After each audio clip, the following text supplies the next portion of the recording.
السلام علیکم ورحمۃ اللہ وبرکاتہ نحمدہ ونصلی علی رسولہ الکریم اما بعد فاعوذ باللہ من الشیطان الرجیم بسم اللہ الرحمن الرحیم۔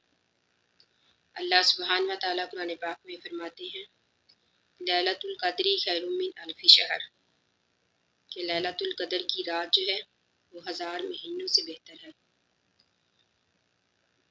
گویا کہ اس ایک رات کی عبادت کا ثواب 83 سال کی عبادت کے برابر ہے۔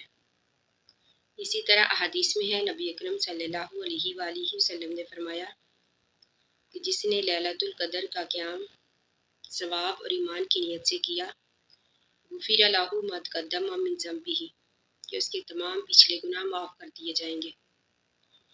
تو ہمیں بھی اس رات کی عبادت اسی طریقے سے کرنی چاہیے جو نبی اکرم صلی اللہ علیہ وآلہ وسلم کی تعلیمات سے ثابت ہیں۔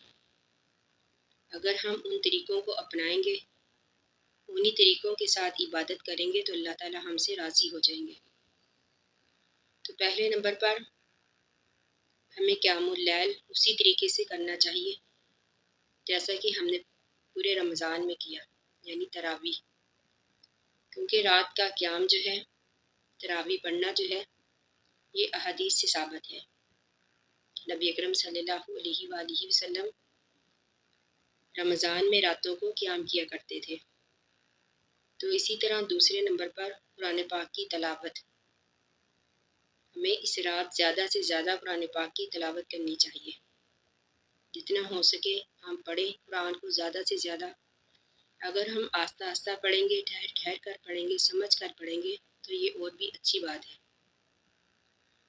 تو زیادہ سے زیادہ ہمیں قرآن کی تلاوت کرنی چاہیے۔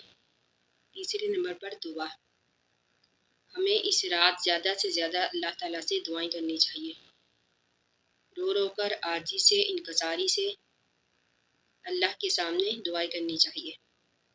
اگر ہم اردو میں کریں تو یہ بھی بہتر ہے، لیکن اگر ہم مسنون دعاؤں کو پڑھیں گے جو کہ احادیث سے ثابت ہے، کیونکہ یہ مسنون دعائیں جو ہیں بہت فضیلت بھی رکھتی ہیں اور قبولیت کی بھی حامل ہے۔ جیسا کہ احادیث میں ہے، نبی اکرم صلی اللہ علیہ وآلہ وسلم سے حضرت عائشہ رضی اللہ تعالیٰ عنہ نے سوال کیا کہ اللہ کے رسول، اگر میں لیلۃ القدر کو پالوں تو کون سی دعا پڑھوں؟ تو آپ نے فرمایا اللہم انک عفو تحب العفو فاعف عنی، کہ اللہ تعالیٰ بے شک تو معاف کرنے والا ہے، معافی کو پسند کرتا ہے، مجھے معاف کر دے۔ اسی طرح سید الاستغفار اللہم انت ربی لا الہ الا انت خلقتنی وانا عبدک وانا علی عہدک ووعدک ما استطعت اعوذ بک من شر ما صنعت ابوء لک بنعمتک علی وابوء بذنبی فاغفر لی فانہ لا یغفر الذنوب الا انت۔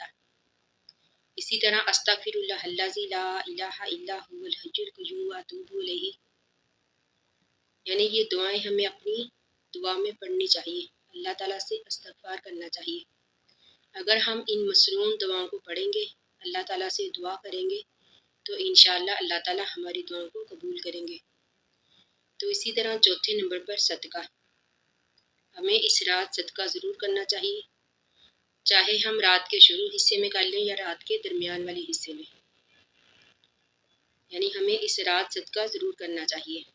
تو پانچویں نمبر پر توبہ، ہمیں اللہ تعالیٰ سے سچی توبہ کرنی چاہیے کہ اللہ تعالیٰ ہم جو بھی گناہ ہم نے پہلے کیے، جو بھی غلطیاں ہم سے ہوئی، ہم دوبارہ نہیں کریں گے، کیونکہ اعمال کا دار و مدار نیتوں پر ہے۔ اگر ہماری نیتیں خالص ہوں گی، ہم اللہ کے سامنے سچے دل سے جھکیں گے، سچی توبہ کریں گے، سچے دل سے دعائیں کریں گے، خالص نیت سے عبادت کریں گے، تو انشاءاللہ اللہ تعالیٰ ہماری دعاؤں کو بھی قبول کریں گے، ہماری عبادت کو بھی قبول کریں گے۔ تو ہمیں اللہ تعالیٰ سے زیادہ اس رات دعائیں کرنی چاہیے، توبہ استغفار کرنی چاہیے، قرآن پاک کی تلاوت کرنی چاہیے، پھر انشاءاللہ اللہ تعالیٰ ہماری دعاؤں کو قبول کریں گے، کیونکہ اللہ تعالیٰ قرآن پاک میں فرماتے ہیں ادعونی استجب لکم، کہ مجھ سے دعائیں کرو، میں تمہاری دعاؤں کو قبول کروں گا۔ تو اللہ تعالیٰ سے دعا ہے کہ اللہ تعالیٰ ہمیں لیلۃ القدر کی رحمتوں اور برکتوں سے صحیح طور سے فائدہ حاصل کرنے کی توفیق عطا کرے، آمین ثم آمین۔ آخر دعوانا ان الحمد للہ رب العالمین۔ السلام علیکم ورحمۃ اللہ وبرکاتہ۔